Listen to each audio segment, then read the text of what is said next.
नमस्कार दोस्तों, स्वागत है आप सबका जुडिशरी जंक्शन के इस चैनल में।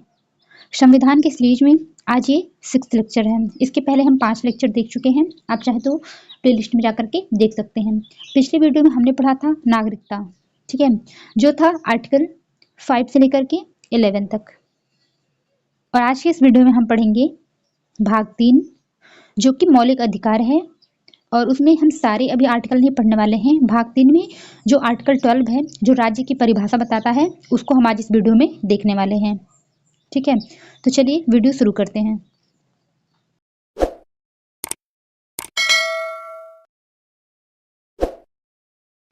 संविधान का भाग 3, जो कि मौलिक अधिकार है, आर्टिकल 12 से लेकर के 35 तक है ये। तो इसमें आज हम आर्टिकल 12 देखने वाले हैं। इसमें क्या है, संविधान के भाग 3 में अनुच्छेद 12 से 35 तक मूल अधिकारों का विवरण है। दूसरी क्या बात है, इस संबंध में संविधान निर्माता अमेरिकी संविधान से प्रभावित रहे हैं। जो मौलिक अधिकार है ये अमेरिका के संविधान से लिया गया है। ठीक है, वहां से वो प्रभावित रहे हैं, उसके वैसा ही जो है मौलिक अधिकार यहाँ भी रखा गया है। संविधान के भाग 3 को भारत का मैग्ना कार्टा की संज्ञा दी गई है। ठीक है, जो भाग 3 है मौलिक अधिकार है, उसको मैग्ना कार्टा क्यों कहते हैं? ठीक है, मैग्ना कार्टा का अर्थ होता है महान चार्टर। मैग्ना कार्टा एक ऐसा दस्तावेज था जो मतलब 1215 में एक इंग्लैंड के राजा थे, राजा जॉन। ठीक है, उन्होंने इसको सबसे पहले जारी किया था, जिसमें नागरिकों के बारे में अधिकार दिया गया था। तो सबसे पहला ये ऐसा एक्ट था जिसमें किसी नागरिक के अधिकार के बारे में दिया गया था। तो इसीलिए मौलिक अधिकार में भी जो है नागरिकों के या फिर मतलब व्यक्तियों के मौलिक अधिकार दिए गए हैं। इसीलिए मौलिक अधिकार को भारत का मैग्ना कार्टा कहा जाता है। नेक्स्ट क्या है, ये अधिकार देश में व्यवस्था बनाए रखने एवं राज्य के कठोर नियमों के खिलाफ नागरिकों की आजादी की सुरक्षा करते हैं। यह विधानमंडल के कानून के क्रियान्वयन पर तानाशाही को मर्यादित करते हैं। संक्षेप में इनके प्रावधानों का उद्देश्य कानून की सरकार बनाना है, न कि व्यक्तियों की। क्या बताया गया यहाँ पर कि विधानमंडल के कानून के क्रियान्वयन पर तानाशाही को मर्यादित करते हैं। मतलब ऐसा ही है कि विधानमंडल जो है वो कुछ भी कानून बना दे। ठीक है, अगर कोई भी वैसा कानून बना रहा है जिससे मौलिक अधिकार का उल्लंघन हो रहा है, तो विधानमंडल ऐसा कानून नहीं बना सकती। तो यहाँ पर क्या किया गया है कि हमें कानून की सरकार बनाना है, व्यक्तियों की नहीं। क्योंकि अगर किसी व्यक्ति को कानून बनाने का अधिकार दे दिया जाए तो वो तानाशाही पे उतर आएगी। इसीलिए कानून को सर्वोच्च रखा गया है और संविधान जो है वो सर्वोच्च विधि है। जितनी भी चीजें हैं सब उसके अंडर में हैं। तो संविधान के ऊपर कोई भी नहीं जा सकता। तो इसलिए यहाँ पे लिख दिया गया कि हमें कानून की सरकार बनाना है, न कि व्यक्तियों की। देखिए, मौलिक अधिकार किसके विरुद्ध प्राप्त है? सामान्यतः जो मौलिक अधिकार होते हैं वो राज्य के विरुद्ध होते हैं प्राप्त। ठीक है, राज्य क्या है वो आर्टिकल 12 में अभी हम देखेंगे। ठीक है, तो सामान्यतः जो है वो राज्य के विरुद्ध प्राप्त होते हैं, लेकिन कुछ ऐसे मौलिक अधिकार हैं जो प्राइवेट व्यक्ति के विरुद्ध भी प्राप्त होते हैं। कौन कौन से हैं? यही है, पहला है आर्टिकल 15 का 2। इसमें क्या है कि धर्म, मूल वंश, जाति या लिंग या जन्म स्थान के आधार पर विभेद का प्रतिषेध। इसमें क्या है कि किसी व्यक्ति को सार्वजनिक स्थान ऐसा कोई है जहाँ पे सारे व्यक्ति जा रहे हैं, तो वहाँ पर किसी एक व्यक्ति को धर्म, मूल वंश, जाति, लिंग या जन्म स्थान के आधार पर वहाँ जाने से उसको रोका नहीं जाएगा। ठीक है, तो ये प्राइवेट व्यक्ति के विरुद्ध भी प्राप्त है। दूसरा है अस्पृश्यता का अंत, मतलब छुआछूत। कोई भी व्यक्ति, चाहे वो राज्य हो या फिर कोई व्यक्ति हो, किसी ऐसे व्यक्ति के प्रति छुआछूत की भावना रखता है तो उसको भी अपराध माना जाएगा। तीसरा है आर्टिकल 23, जिसमें मानव के दुर्व्यापार और बलात्श्रम का प्रतिषेध किया गया है। मानव का व्यापार, ठीक है, इसको और बलात्श्रम जो जबरदस्ती श्रम करवाया जाता है, इसका प्रतिषेध किया गया है, चाहे वो राज्य करवाए या कोई प्राइवेट पर्सन करवाए, ये दोनों के विरुद्ध ही प्राप्त है। फोर्थ क्या है, आर्टिकल 24, कारखानों आदि में बालकों के नियोजन का प्रतिषेध। ठीक है, कोई भी ऐसा कारखाना है जो बहुत ही संकटग्रस्त है, तो वहां पे बालकों के नियोजन का प्रतिषेध किया गया है। तो ये प्राइवेट व्यक्ति और राज्य के विरुद्ध दोनों के विरुद्ध प्राप्त है। अब नेक्स्ट क्या बात आती है, क्या मौलिक अधिकार आत्यंतिक एब्सोल्यूट है? मतलब क्या मौलिक अधिकार ऐसा है कि उस पर कोई रिस्ट्रिक्शन नहीं लगाया जाता, कोई प्रतिबंध ही नहीं लगाया जा सकता? तो ऐसा नहीं है। अगर किसी को भी ऐसी कोई चीज दे दी जाएगी जिस पर कोई प्रतिबंध ही ना हो, तो वो उसका दुरुपयोग करने लगता है। तो इसीलिए एक केस है, ए के गोपालन, यहाँ पे स्टेट नहीं है, ए के गोपालन वर्सेस मद्रास राज्य, 1950 का केस है ये।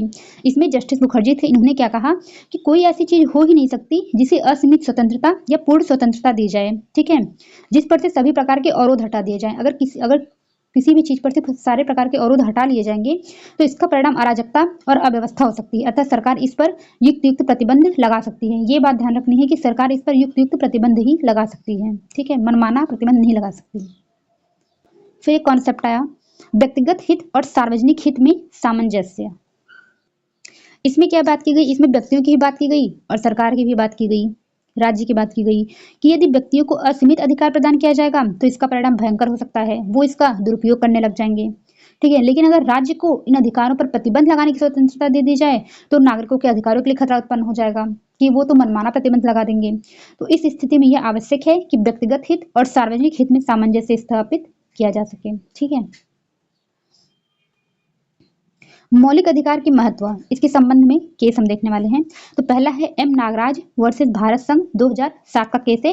5 जजों वाली पीठ ने इसका निर्णय दिया था। ठीक है, इसमें कोर्ट ने क्या बोला, मौलिक अधिकार मौलिक अधिकार नागरिकों को राज्य के द्वारा दिए जाने वाला दान नहीं है। भाग 3 जो है मूल अधिकार प्रदान नहीं करते बल्कि इस बात की पुष्टि करते हैं एवं इन्हें संरक्षित करते हैं। किसी संविधान के बिना भी व्यक्ति को मौलिक अधिकार प्राप्त हैं क्योंकि वे नागरिक हैं। ठीक है, इसमें यह बताया गया है कि मौलिक अधिकार राज्य ने किसी को दान में नहीं दिया है, वो पहले से ही नागरिकों को प्राप्त है, बस संविधान में उसको एक गारंटी दे दी गई है, बस यही बात बताई गई है। दूसरी केस है West Bengal versus West Bengal protection of democratic right 2010 का केस है। इसमें क्या बोला गया, मौलिक अधिकार को संविधान संशोधन द्वारा भी समाप्त नहीं किया जा सकता। ठीक है, इसमें मौलिक अधिकार को समाप्त नहीं किया जा सकता, हालांकि इसमें कुछ घटा बढ़ा सकते हैं, लेकिन फिर भी जो है कि संविधान का मूल ढांचा नष्ट नहीं होना चाहिए। ठीक है, अब हम देखते हैं कि मूल रूप से संविधान ने कितने मूल अधिकार प्रदान किए थे। तो मूल रूप से संविधान में 7 मूल अधिकार थे। ठीक है, आप सबको ही पता होगा।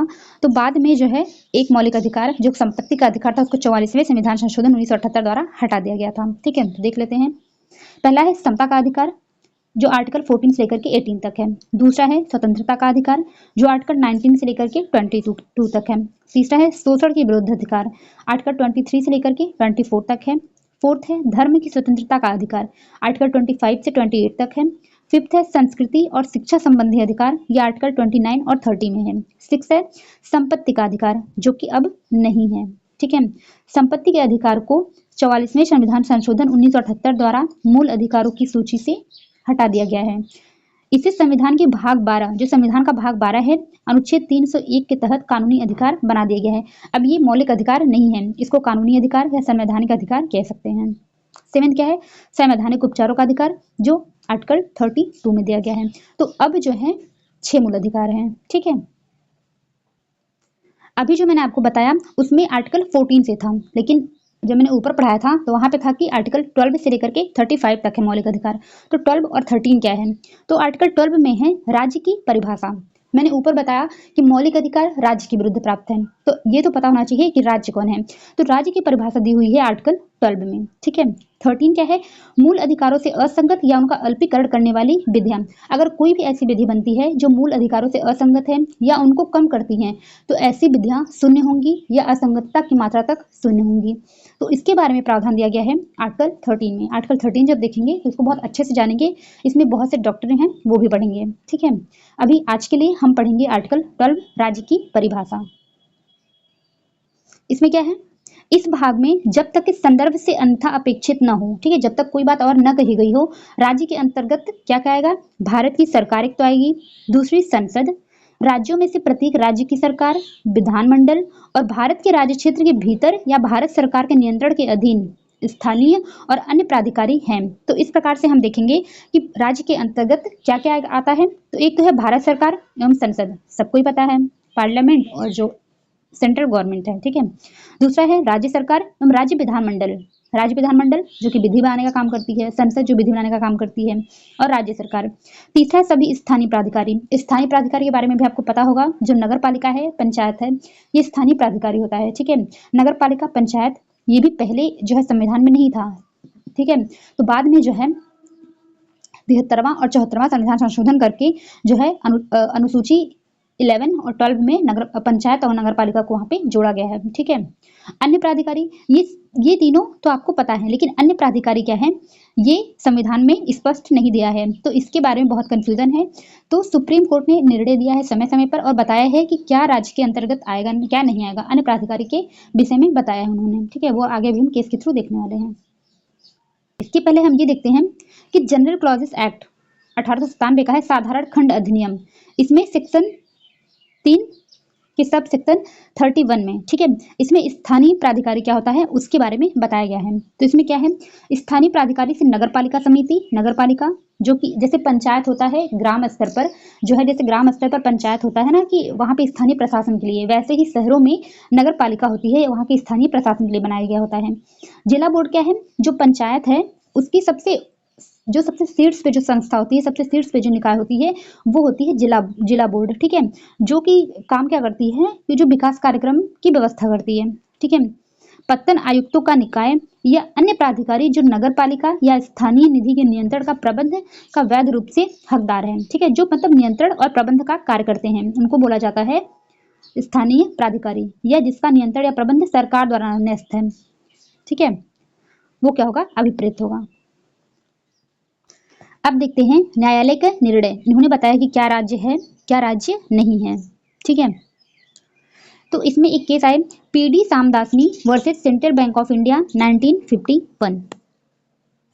इस केस का तथ्य क्या था, जो सामदासनी थे उन्होंने बैंक से 5 शेयर खरीदे थे, तो बैंक ने जो उनका जो शेयर था वो तीसरे पक्ष को मतलब किसी थर्ड पार्टी को उसको बेच दिया, और तो सामदासनी ने बोला कि उनकी मौलिक अधिकार का उल्लंघन है, ठीक है, उन्होंने ये बोला कि उनके मौलिक अधिकार का उल्लंघन है क्योंकि उनकी संपत्ति थी उसको बैंक द्वारा जब्त की जा रही थी, किसी और को दी जा रही थी। तो इसमें क्या हुआ, बैंक द्वारा व्यक्ति की संपत्ति जब्त की जा रही थी, इसको उन्होंने चुनौती दी कोर्ट में। तो कोर्ट ने क्या कहा कि जो बैंक है वो राज्य नहीं है और ये जो अधिकार हैं वो राज्य के विरुद्ध प्राप्त हैं। अगर बैंक राज्य नहीं है तो वो आपको मूल अधिकारों से वंचित कर सकता है, मौलिक अधिकार के लिए बैंक के विरुद्ध दावा नहीं किया जा सकता, ठीक है। तो एक बात आपको यहाँ पे ध्यान रखनी है कि जो बैंक है वो राज्य के अंतर्गत नहीं आता। दूसरी क्या केस है, Mohammad Yasin versus town area committee 1952। इस केस का क्या तथ्य था कि मोहम्मद यासीन जो थे वो एक सब्जी विक्रेता थे, ठीक है, तो वहां पे क्या हुआ था, उन्होंने सब्जी बेचने का लाइसेंस लिया हुआ था, लेकिन टाउन एरिया जो कमेटी है उसने एक ऐसा नियम बनाया और कहा कि जो सब्जी विक्रेता हैं वो निर्धारित स्थानों पर ही जो है सब्जी बेचने की उनकी अनुमति होगी और उनके द्वारा वहां पर बिक्री कर भी लगाया गया। तो यासीन का आरोप था, जो मोहम्मद यासीन थे उन्होंने बोला कि उनकी मौलिक अधिकार का उल्लंघन है, क्योंकि जो है कि व्यापार करने का अधिकार तो है, तो इसलिए उन्होंने बोला कि व्यवसाय चलाने का अधिकार का उल्लंघन है यहाँ पर। तो यहाँ पे सुप्रीम कोर्ट ने क्या बोला कि नगर पालिका राज्य के अंतर्गत आता है, यह आर्टिकल 19(1)(g जो व्यवसाय की स्वतंत्रता की बात करता है के अंतर्गत मौलिक अधिकार का उल्लंघन करता है, अतः यह अवैध है, जो कर लगाया गया उसको अवैध बोला गया। तीसरा क्या है, electricity board of Rajasthan versus Mohanlal 1967 का केस है। इसका फैक्ट क्या था कि मोहनलाल थे और 10 अन्य कर्मचारी थे जो राजस्थान सरकार बोर्ड द्वारा एक अधिसूचना के तहत जो है इलेक्ट्रिसिटी बोर्ड में कार्यरत थे, ठीक है। तो इसमें जो मोहनलाल हैं उनको बाद में जो है कि उनको स्थानांतरित कर दिया गया, ठीक है। तो उन्होंने ये तर्क दिया कि जो 10 अन्य कर्मचारी थे उनके साथ भी समान व्यवहार किया जाना चाहिए। तो इसमें इलेक्ट्रिसिटी बोर्ड ने तर्क दिया कि वो राज्य के अंतर्गत नहीं आता, इसलिए वो मौलिक अधिकारों का उल्लंघन कर सकती है, ठीक है। तो इसमें कोर्ट ने क्या कहा वो देखिए, ये क्या है, जो प्राधिकारी संविधान द्वारा या उसके किसी संविधि द्वारा स्थापित किया गया है, जो इलेक्ट्रिसिटी बोर्ड है ये संविधि द्वारा मतलब इंस्टीट्यूट द्वारा स्थापित किया गया है, ठीक है, मतलब किसी विधि के तहत स्थापित किया गया है, उसे विधि या विधि बनाने का तथा लागू करने का अधिकार है। अब अगर वो कोई विधि बना रही है उसे लागू कर रही है तो वह राज्य मानी जाएगी। तो इसलिए बोला गया कि इलेक्ट्रिसिटी बोर्ड है वो उसके अधिकारों का उल्लंघन नहीं कर सकती। तो यहाँ पे क्या है कि इलेक्ट्रिसिटी बोर्ड और कोऑपरेटिव सोसाइटी, ठीक है, जो सहकारी समितियां होती हैं उसको बोला गया राज्य माना गया उसको, ठीक है। इसमें एक और चीज बताई गई, राष्ट्रपति जब अनुच्छेद 359 के अंतर्गत अपनी शक्तियों का प्रयोग करता है तब वह राज्य है। अनुच्छेद 359 के अंतर्गत क्या राष्ट्रपति जो है वो आपातकाल के दौरान मौलिक अधिकारों को निलंबित करते हैं। तो इस तरह से जब राष्ट्रपति 359 के अधिकारों का अपनी शक्तियों का प्रयोग कर रहे हैं तब वो राज्य हैं, तब वो किसी के मौलिक अधिकार का उल्लंघन नहीं कर सकते, ठीक है। नेक्स्ट है सुखदेव वर्सेस भगत राम 1975 का केस है ये, ठीक है। इस केस में ये सवाल उठाया गया था कि क्या LIC या फिर ONGC IFC वो राज्य की परिभाषा में आते हैं या नहीं आते हैं। तो इसमें कोर्ट ने क्या बोला कि जो LIC है लाइफ इंश्योरेंस कॉर्पोरेशन और ONGC oil and natural gas corporation और IFC इंडस्ट्रियल फाइनेंस कॉर्पोरेशन ये सभी राज्य हैं। तो अगर ये भी किसी के मौलिक अधिकार को उल्लंघन करते हैं तो इनके विरुद्ध भी जो है याचिका लगाई जा सकती है सुप्रीम कोर्ट में।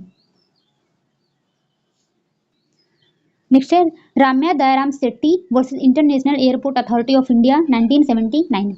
इस केस का तथ्य क्या था कि मुंबई का जो अंतर्राष्ट्रीय हवाई अड्डा था, जो इंटरनेशनल एयरपोर्ट अथॉरिटी थी, वहाँ पे रेस्तरां मतलब जो रेस्टोरेंट चलाने के लिए वहाँ पे टेंडर दिया गया था, ठीक है? टेंडर दिया गया था लोगों को आमंत्रित करने के लिए उसमें। तो उसमें टेंडर के लिए एक व्यक्ति को जो है वहाँ पे मतलब होना चाहिए था, और उसके लिए उन्होंने योग्यता रखी कि 5 साल तक उनको अनुभव होना चाहिए, ठीक है? तो इसमें जो राम्या दयाराम शेट्टी हैं, इनके पास वो योग्यता तो नहीं थी, लेकिन वहाँ पर भी एक ऐसे व्यक्ति को नियुक्त कर दिया गया जो कि एक अयोग्य व्यक्ति था। तो राम्या दयाराम शेट्टी ने यही बात मतलब इसमें कहा कि ये उसके मौलिक अधिकार का उल्लंघन है, क्योंकि 5 साल की शर्त वो भी पूरी नहीं करता था, वो एक अयोग्य व्यक्ति था, और राम्या दयाराम शेट्टी को वहाँ पे टेंडर देने से इनकार कर दिया गया था, ठीक है?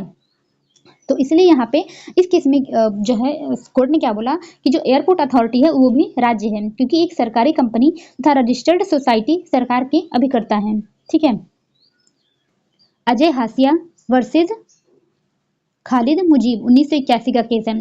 इसमें कोर्ट ने क्या बोला, रजिस्टर्ड सोसाइटी, जो सोसाइटी रजिस्ट्रेशन एक्ट 1898 के अंतर्गत रजिस्टर्ड है, वह भी राज्य कहलाएगी, ठीक है?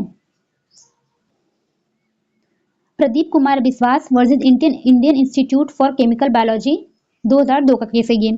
इसमें इन्होंने एक चुनौती दी थी कि क्या जो CSIR है, council for scientific and industrial research, ये राज्य के अंतर्गत आएगा कि नहीं आएगा, क्योंकि इस केस में जो प्रदीप कुमार बिस्वास है, इनको जो है इनकी सेवाओं को समाप्त कर किया गया था यहाँ पे, ठीक है? तो इन्होंने इसको चुनौती दी थी। तो यहाँ पे कोर्ट ने बोला कि CSIR जो है वो राज्य है। फिर case I Chandramohan Khanna versus NCERT 1992। इसमें कोर्ट ने बोला NCERT राज्य नहीं है। उसने बोला कि NCERT को राज्य नहीं माना जा सकता, क्योंकि ठीक है, क्योंकि इसने बोला कि उसकी जो स्थापना है वो शिक्षा के क्षेत्र में सरकार की नीतियों और कार्यक्रमों को लागू करने में मदद करने के लिए की गई है, ठीक है? ये सरकार का हिस्सा नहीं है, इसलिए NCERT जो है वो राज्य नहीं है। अब एक बात आती है कि क्या न्यायालय भी स्टेट है, न्यायालय को राज्य के अंतर्गत माना जाएगा कि नहीं माना जाएगा, ठीक है? तो इसमें एक case I Virginia versus rights, America का केस है 1880 का, ठीक है? हम भारत की स्थिति भी देखेंगे, लेकिन अभी हम वर्जीनिया की देखते हैं। इस केस में क्या हुआ था कि एक व्यक्ति था जो समलैंगिक संबंध के लिए दोषी ठहराया गया था, और उसे 5 साल तक की सजा दी गई थी, ठीक है? उस व्यक्ति का नाम था रायप्स, वो व्यक्ति समलैंगिक था। तो इसमें कोर्ट ने ये बोला कि जो वर्जीनिया है उस राज्य का जो कानून है वो असंवैधानिक है, क्योंकि ये व्यक्ति की स्वतंत्रता और निजता के अधिकार, राइट टू प्राइवेसी के अधिकार का उल्लंघन करता है। तो इसलिए जो है ऐसा जो नियम बनाया गया था वहाँ पे वो उल्लंघन कर रहा था उसकी निजता का। तो यहाँ पे ये बोला गया कि जो न्यायालय है वो भी राज्य की कोटि के अंतर्गत आएगा, और यदि किसी भी मौलिक अधिकार का उल्लंघन करता है तो न्यायालय भी इसके लिए उत्तरदायी होगा। यानी राइट टू प्राइवेसी का उल्लंघन हुआ था न्यायालय के द्वारा, तो यहाँ पर न्यायालय को भी बोला गया कि वो राज्य है। भारत की स्थिति देखते हैं वो कैसी है। इसमें केस आई पहले नरेश वर्सेज महाराष्ट्र राज्य 1967 में। इसमें उच्चतम न्यायालय ने क्या कहा कि न्यायालय अनुच्छेद 12 के उद्देश्य के लिए राज्य नहीं माना जा सकता, क्योंकि यदि राज्य मान भी लिया जाए तो इसके विरुद्ध अनुच्छेद 32 के अंतर्गत रिट जारी नहीं की जा सकती। न्यायालय के विरुद्ध रिट जारी नहीं किया जा सकता, इसीलिए ये बोला गया कि राज्य मानने का भी कोई फायदा नहीं है, इसलिए इसको राज्य नहीं माना जाना चाहिए। फिर एक case I AR Antule versus RS नायक 1988। इसमें क्या बोला गया कि न्यायालय भी अनुच्छेद 12 के उद्देश्य के लिए राज्य माना जाना चाहिए। उसने बोला माना जाना चाहिए, लेकिन उसमें माना नहीं। उसने क्या बोल दिया कि परंतु जब तक नरेश वर्सेज महाराष्ट्र राज्य के निर्णय को पलट नहीं दिया जाता, स्थिति पूर्ववत बनी रहेगी। मतलब अभी भी वही स्थिति है जो नरेश वर्सेज महाराष्ट्र राज्य के केस में थी। इसमें ये बोला कि माना जाना चाहिए, परंतु ये माना इसमें भी नहीं, ठीक है? इसके बाद एक case I Riju Prasad Sharma versus राज्य 2015 में। इसमें क्या बोल दिया गया कि न्यायालय की राज्य के संबंध में दोहरी स्थिति होती है। पहला, जब वो न्यायिक कार्य कर रहा है तब वह राज्य नहीं है, क्योंकि अगर वो न्यायिक कार्य कर रहा है, अगर उसको राज्य बोल दिया जाएगा तब तो किसी को दंड ही नहीं दे सकता, वो किसी को मतलब कि कोई बात नहीं कह सकता जो उसकी कुछ भी उसके अधिकार का उल्लंघन कर रहा हो। तो इस स्थिति में बोल दिया गया कि जब वो न्यायिक कार्य कर रहा हो तब वह राज्य नहीं है, ठीक है? दूसरा क्या, जब वो प्रशासनिक कार्य कर रहा है तब अनुच्छेद 12 के उद्देश्य के लिए वह राज्य होगी। अब न्यायालय के जो न्यायिक कार्य हैं वो क्या है कि न्यायालय मतलब निर्णय सुनाना, ये सब हो गया, ट्रायल करना। और प्रशासनिक कार्य क्या है, जब वो किसी अधिकारी की नियुक्ति कर रहा है, कोई प्रशासनिक कार्य कर रहा है, ठीक है, तो उसके उद्देश्य के लिए वो जो होगा वो राज्य माना जाएगा, ठीक है? तो मैंने आज का वीडियो बहुत ही डिटेल में समझाया हुआ है, तो जैसा भी होगा आप कमेंट करके बता सकते हैं। अब मिलते हैं अगली वीडियो में जिसमें हम आर्टिकल 13 देखेंगे, ठीक है? Thank you.